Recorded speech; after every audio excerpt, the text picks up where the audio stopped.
Je dois commencer en présentant brièvement l'idée du logiciel libre. En anglais, je dis free software. C'est ambigu. Ça peut vouloir dire ou libre ou gratuit. Mais dans ce cas, il signifie libre et rien d'autre. Pas forcément gratuit, pas toujours gratuit. On peut vendre des copies, donc on peut acheter des copies. Une copie d'un programme libre n'est pas forcément gratuite. Mais ce qui le rend libre, c'est qu'il respecte la liberté des utilisateurs. Les utilisateurs d'un programme libre en ont le contrôle et donc je peux présenter le logiciel libre en 3 mots. Liberté, égalité, fraternité. Ça veut dire les choses que l'État français ne respecte plus. Pour entrer ici, quelqu'un voulait fouiller dans mes sacs. Bon, j'ai dit, j'ai mis les sacs sur la table et j'ai dit, regardez, il a dit quelque chose trop vite pour moi. J'ai des problèmes auditifs. Et j'ai dit, vous voulez les regarder, regardez-les donc. Et il m'a exigé de déplacer les contenus et j'ai dit, c'est idiot. Mais c'est pire qu'idiot. C'est un truc, c'est une tromperie pour tromper les sots à abandonner leur droit de l'humain, pour se sentir protégé d'un petit danger, un des plusieurs petits dangers de la vie, les terroristes, et donc oublier de se protéger contre le grand danger de la tyrannie. Parce que sans le respect aux droits de l'humain, c'est la tyrannie. Mais maintenant, il s'agit de la mobilité. Et il y a la tendance avec l'informatique d'identifier à tout le monde et de suivre ce qu'il fait. Et voici un grand danger. Parce que si l'État sait toujours qui va où et qui se communique avec qui, voici déjà la tyrannie. Mais souvent, on espionne les gens à travers le logiciel qu'ils utilisent. Et donc, c'est quoi le logiciel libre? C'est libre, pas gratuit. Mais c'est quoi un programme? Un programme, c'est une collection d'instructions à donner à l'ordinateur pour qu'il fasse quoi que ce soit. Donc, la question est, qui donne les instructions à ton ordinateur? Tu peux penser que ce soit toi, mais en vérité, c'est quelqu'un d'autre qui commande ton ordinateur. Tu peux croire que ton ordinateur t'obéisse, tandis qu'en vérité, il obéit toujours à son vrai maître, et son vrai maître autorise que l'ordinateur fasse de temps en temps quelque chose pour toi, mais pas quoi que ce soit. Donc, il y a 2 possibilités pour chaque programme, où les utilisateurs ont le contrôle du programme, ou le programme a le contrôle des utilisateurs. Il n'y a pas d'autre possibilité, donc il est toujours l'un ou l'autre. Quand les utilisateurs ont le contrôle du programme, voici le logiciel libre, parce que c'est avec ce contrôle que le programme respecte leur liberté et leur communauté, c'est-à-dire la fraternité, en ce cas. Parce que c'est quoi la liberté? C'est d'avoir le contrôle de ta propre vie. Mais c'est-à-dire des activités que tu fais dans ta vie. Mais si tu utilises un programme pour faire l'activité, le contrôle de l'activité requiert le contrôle du programme. Donc c'est quand les utilisateurs ont le contrôle du programme que ce programme respecte leurs droits de l'humain. Liberté, parce que l'utilisateur est libre de faire son informatique comme il veut. Égalité, parce que le programme libre ne soumet personne au pouvoir de personne, et fraternité parce que nous encourageons la coopération entre les utilisateurs d'un programme. Au niveau pratique, pour que les utilisateurs aient le contrôle du programme, le programme doit porter les 4 libertés essentielles. La liberté 0 est d'exécuter le programme comme tu veux pour n'importe quel but.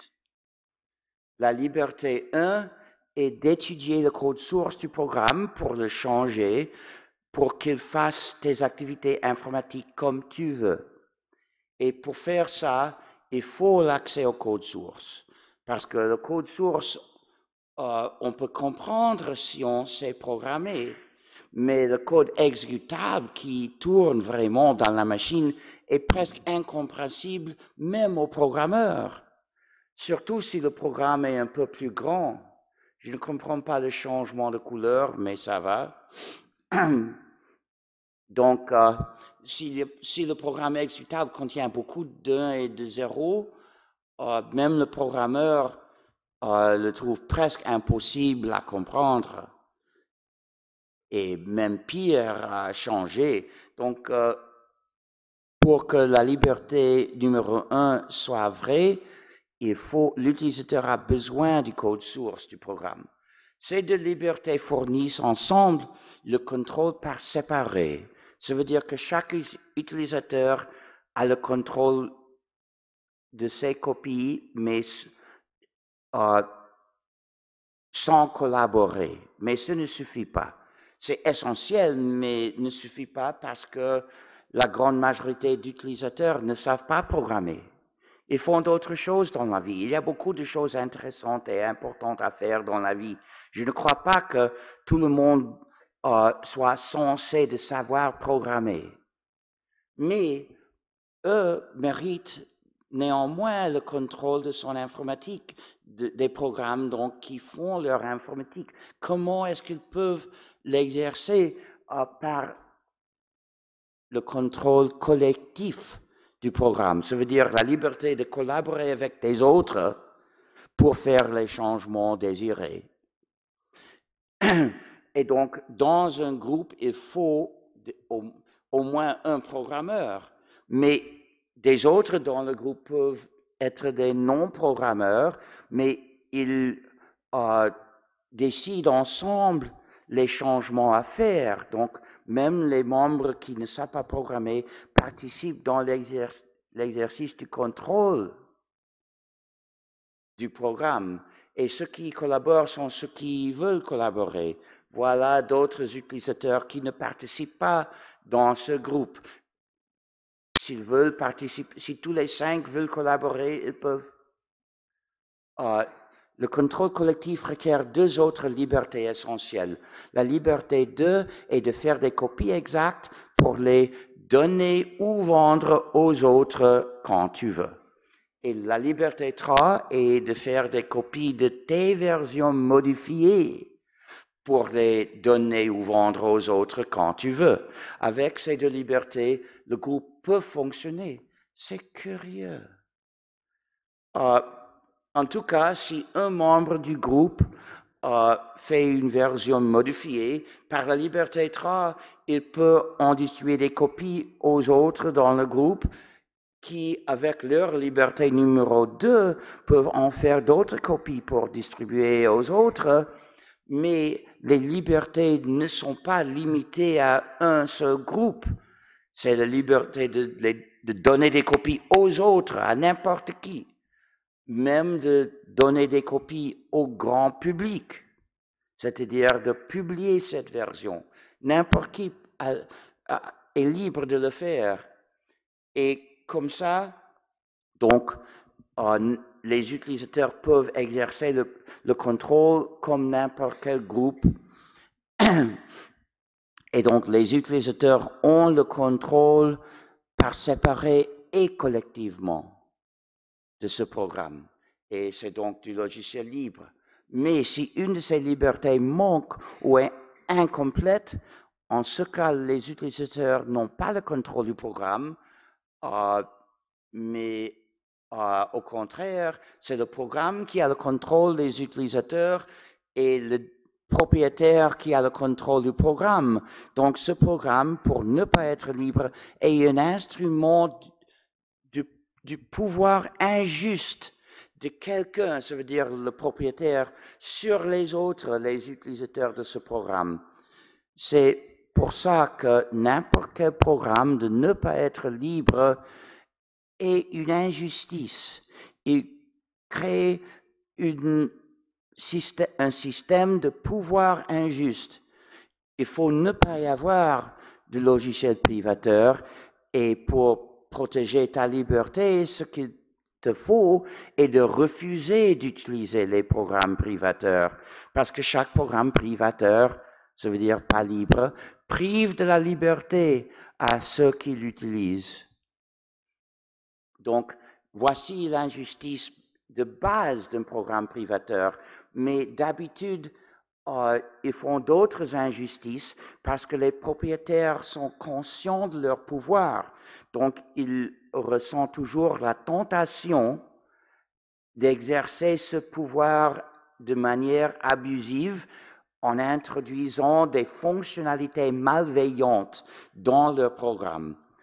De nos jours, il est normal de trouver dans un programme privateur des fonctionnalités malveillantes. Ce n'était pas le cas il y a 34 ans quand j'ai lancé le mouvement logiciel libre. À cette époque, un programme privateur était injuste, mais normalement n'avait pas de fonctionnalité malveillante. Chaque cas d'une fonctionnalité malveillante faisait un scandale il y a 30 ans parce que c'était rare. Non plus. Donc, il y a souvent l'espionnage. Beaucoup de programmes privateurs espionnent leurs utilisateurs. Voici l'exemple de l'escroquerie d'Amazon. En anglais, The Amazon Swindle. Sont produits pour lire les livres numériques qui transmet à Amazon, au serveur d'Amazon, toutes les actions de l'utilisateur. Il transmet de temps en temps le titre du livre qui se lit, même si l'utilisateur l'a obtenu pas chez Amazon.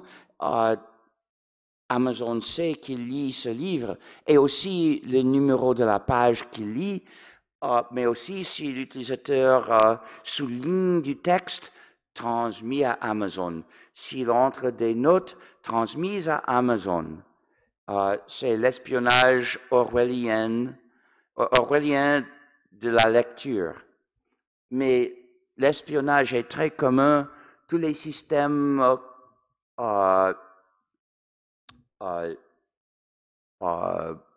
répandus, privateurs, les systèmes d'exploitation, ça veut dire Windows, MacOS, Android, iOS et Chromos, espionnent l'utilisateur.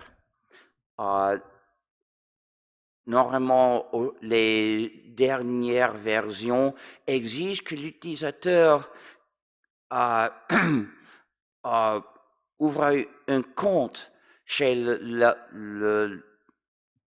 l'entreprise développeur du système d'exploitation, s'identifiant et donnant d'autres données personnelles. Injustice. Évidemment, je n'utiliserai jamais ces systèmes. Mais je n'utilise jamais le logiciel privateur, en tout cas. Mais pour cette fonctionnalité malveillante, je les refuse aussi. Beaucoup d'applications espionnent. Quelqu'un a étudié les applications Android les plus connues, les plus utilisées, des centaines, et a trouvé que plus de la moitié espionnaient de manière évidente, et les autres peut-être espionner d'autres manières pas susceptibles à l'analyse facile. Mais au moins, plus de la moitié étaient détectables dans leur espionnage. Et surtout les applications du transport espionnent. Par exemple, Uber. pour utiliser le service d'Uber, il faut créer un compte, il faut s'identifier, puis pour payer, cette entreprise n'accepte pas le liquide, donc il n'y a pas de manière de payer à l'anonymat, et il faut utiliser un programme privateur qui espionne d'autres manières aussi. Par exemple, Uber a reconnu que cette application suivait les mouvements de l'utilisateur avant le transport et après le transport. Quand il y a la tentation et l'opportunité de faire des abus, les entreprises, est-ce qu'on peut confier en une entreprise de ne pas faire des abus? Les sots. Mais, donc, je rejette complètement Uber, et pas seulement parce qu'il paie trop peu aux chauffeurs. Évidemment, c'est un autre motif pour refuser le service d'Uber. Mais même si Uber payait plus, impossible parce que Uber a la stratégie de perdre des milliards de dollars chaque an pour détruire les concurrents. Évidemment, c'est sa stratégie, détruire les concurrents d'abord, puis facturer comme il veut. Donc, évidemment, pour ne pas être des sots, il faut détruire Uber avant qu'il ne détruise les options éthiques. Mais, même si Uber arrêtait de faire les autres abus, je refuserais son service parce que je refuse d'être suivi. Je défends la vie privée. Je crois, et quand l'État sait qui va où et qui se communique avec qui, voici, tout est préparé pour écraser les dissidents, pour arrêter les lanceurs d'alerte. C'est quoi la démocratie? C'est que le peuple ait le contrôle de l'État, le contrôle du comportement de l'État. Mais l'État a la tendance d'agir secrètement. Comment exercer le contrôle sans savoir ce que l'État fait? Seulement grâce aux lanceurs d'alerte, les héros qui révèlent au peuple ce que l'État qui devrait leur servir fait en leur nom. Donc, la démocratie dépend des lanceurs d'alerte, mais l'État traite les lanceurs d'alerte comme des criminels et cherche à les mettre en prison pour des décennies. Comment avoir un pays où il n'est pas dangereux d'être lanceur d'alerte? Il faut garder la vie privée de tout le monde pour que les lanceurs d'alerte peuvent révéler les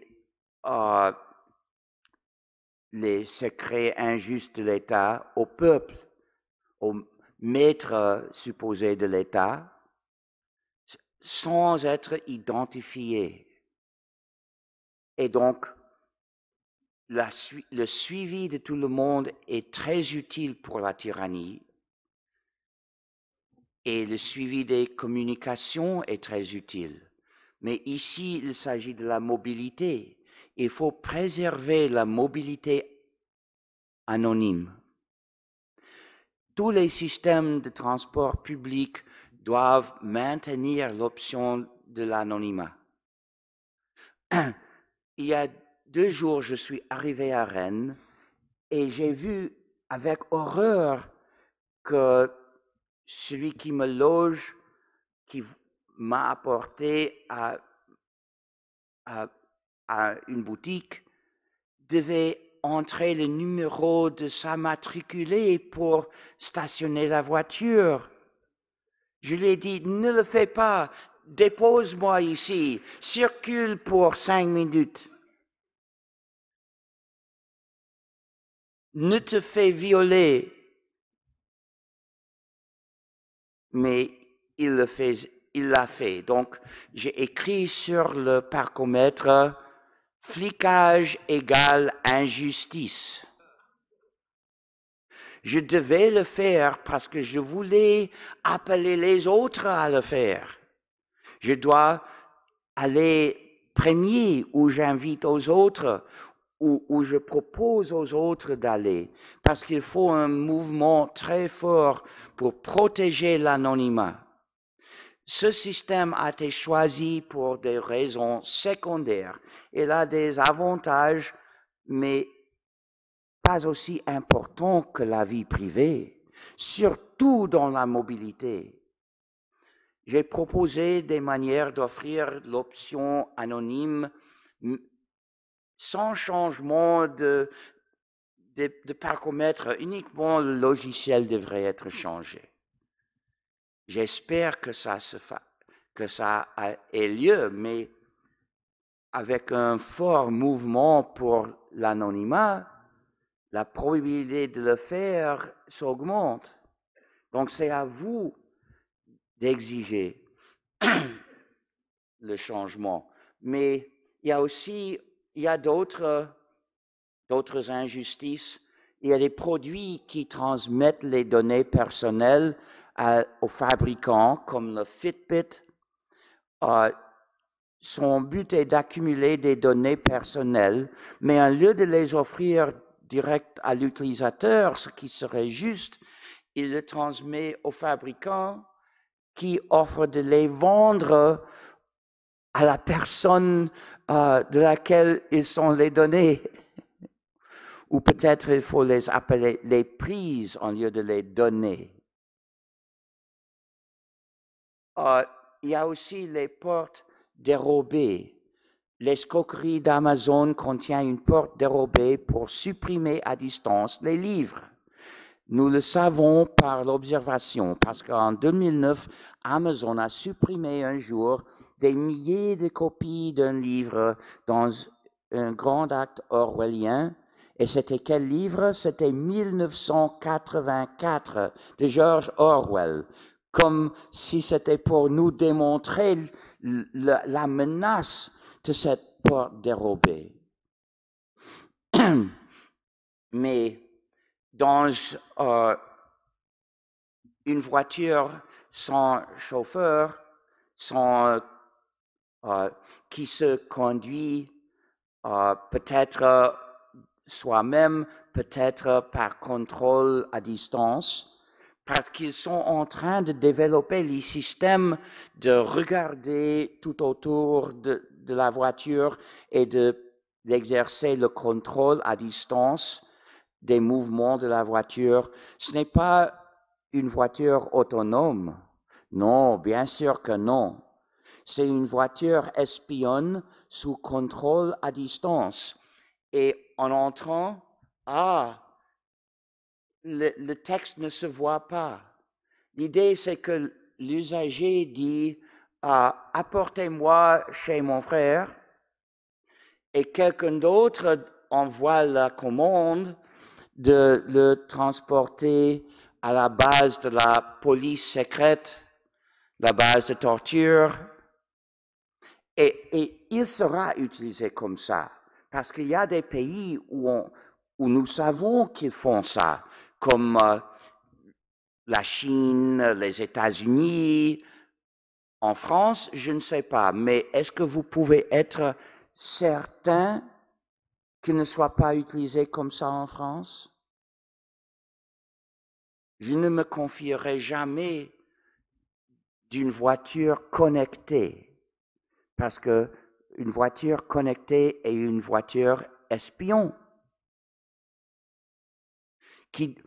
La connexion même est un téléphone portable, uniquement pour les données, pas pour la voix, on suppose. Peut-être il y aura aussi un microphone qui transmet aussi la voix. Qui sait? Pour moi, si j'achète un jour une voiture, je romprai la connexion. Il ne suffit pas de le désactiver. Comment savoir? Parce que c'est le logiciel qui décide. Si on tape la touche désactiver la connexion, est-ce que c'est vraiment désactivé? Qui sait? Donc, il faut couper physiquement la connexion. J'ai un ami qui a acheté un Nissan Leaf et je lui ai dit, un autre m'a dit que le Nissan Leaf tient un téléphone portable qui dit toujours où il est. Il a regardé dans les diagrammes et il a débranché le modem. Voici, comme ça, tu es sûr, et peut-être tu es sauf. Et quant au téléphone portable, chaque téléphone portable contient une porte dérobée universelle par laquelle le fabricant peut, et des autres aussi, peuvent transmettre la commande de changer le logiciel dans le téléphone, d'imposer n'importe quel changement à distance. Et d'habitude, le changement qu'ils installent est de convertir le téléphone en dispositif d'écoute, qui écoute 24/24 et transmet toutes les conversations qu'il écoute. Et si tu penses récupérer ta vie privée en éteignant le téléphone, surprise, il ne s'éteint pas parce qu'il n'a pas d'interrupteur.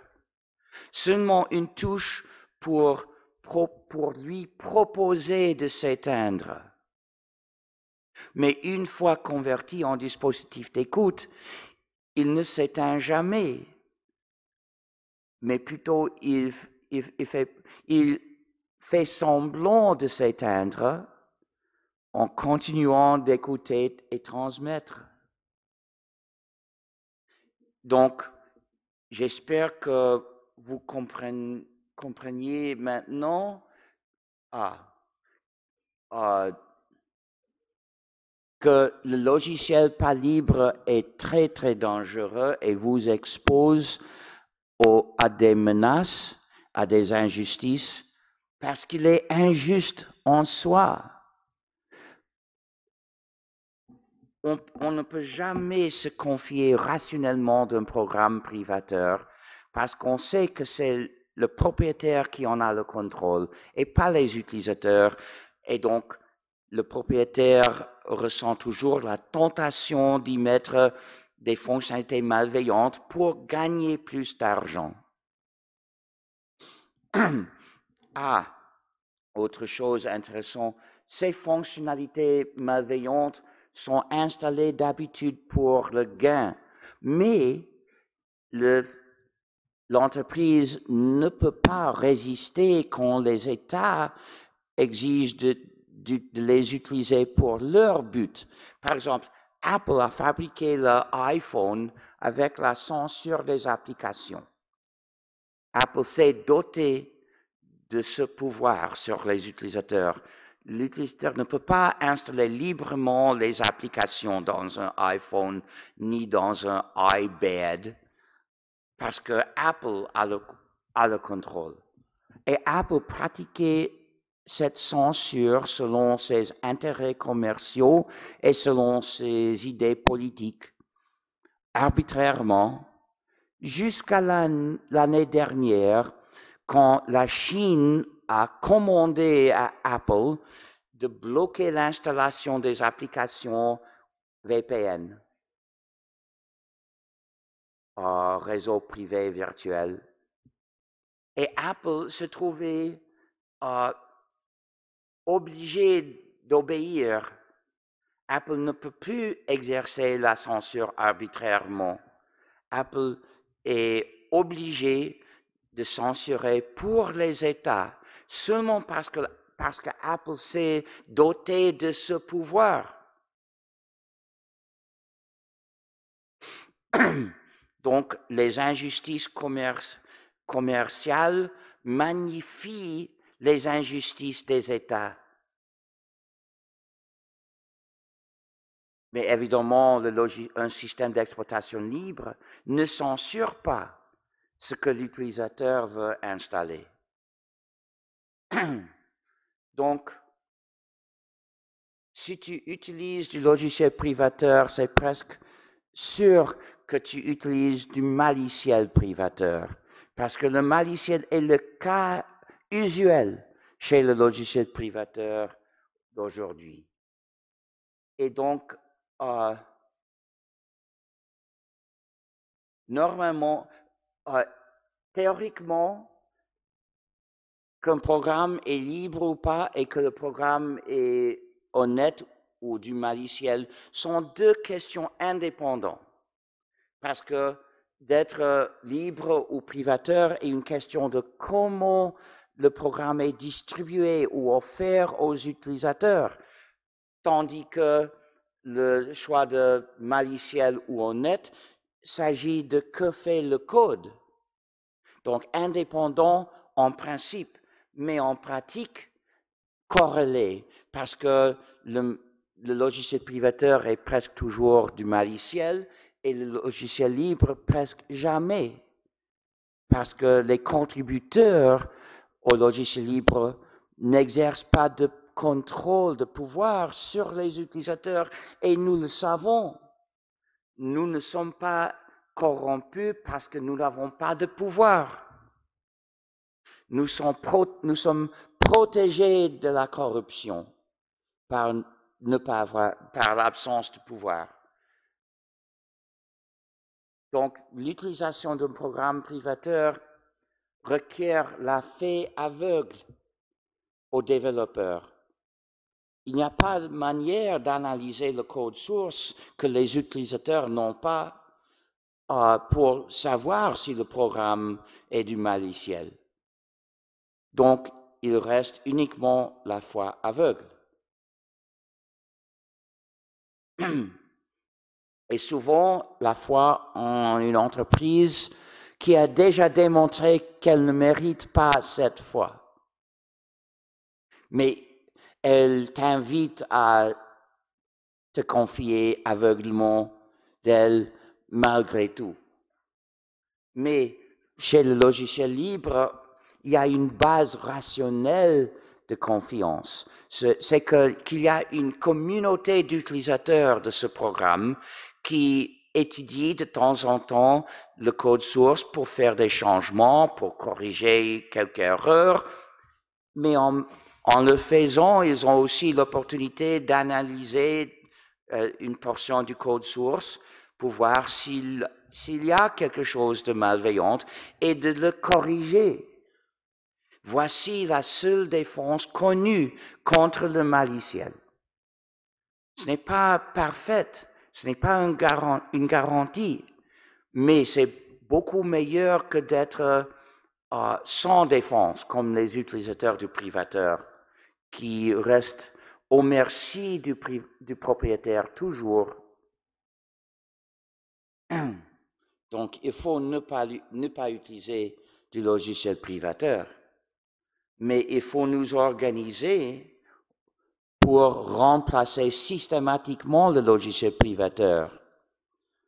Une personne, même un merveilleux programmeur, ne peut pas remplacer tout le logiciel privateur dans une voiture. Mais nous, comme la société entière, nous avons le pouvoir d'exiger que le logiciel soit libre, qu'il ne nous espionne pas.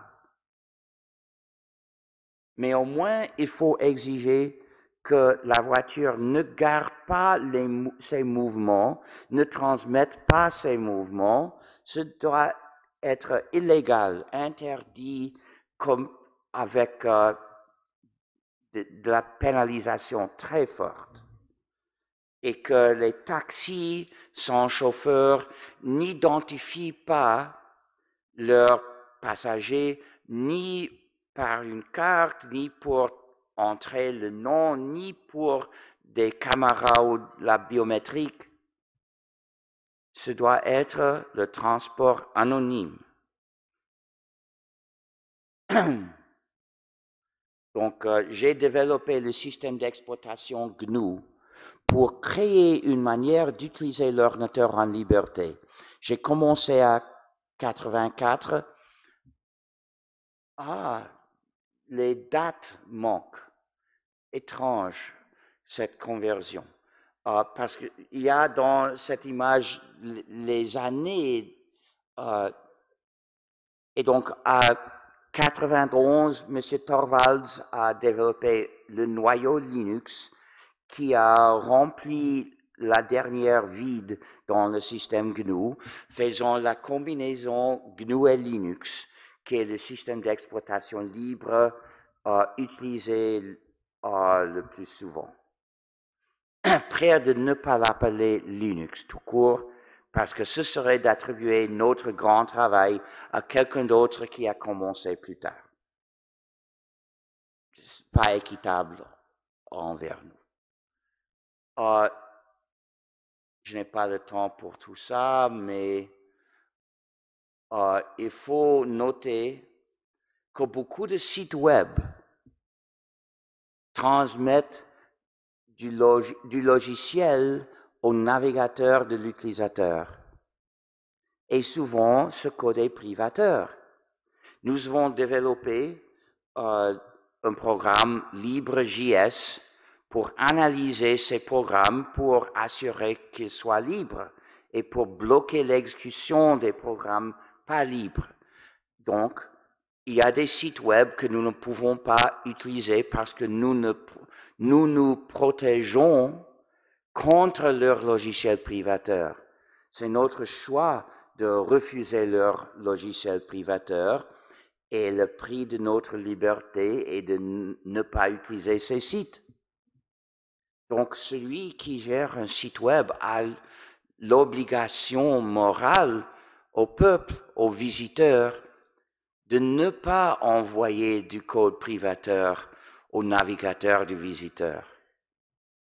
Et les services de transport doivent suivre cette obligation. Je suppose que vous connaissiez l'expression open source. Cette expression a été inventée à 98 comme réaction à l'encontre du mouvement logiciel libre. Réaction de la droite, réaction commerciale pour cacher l'idée de liberté, pour la faire oublier.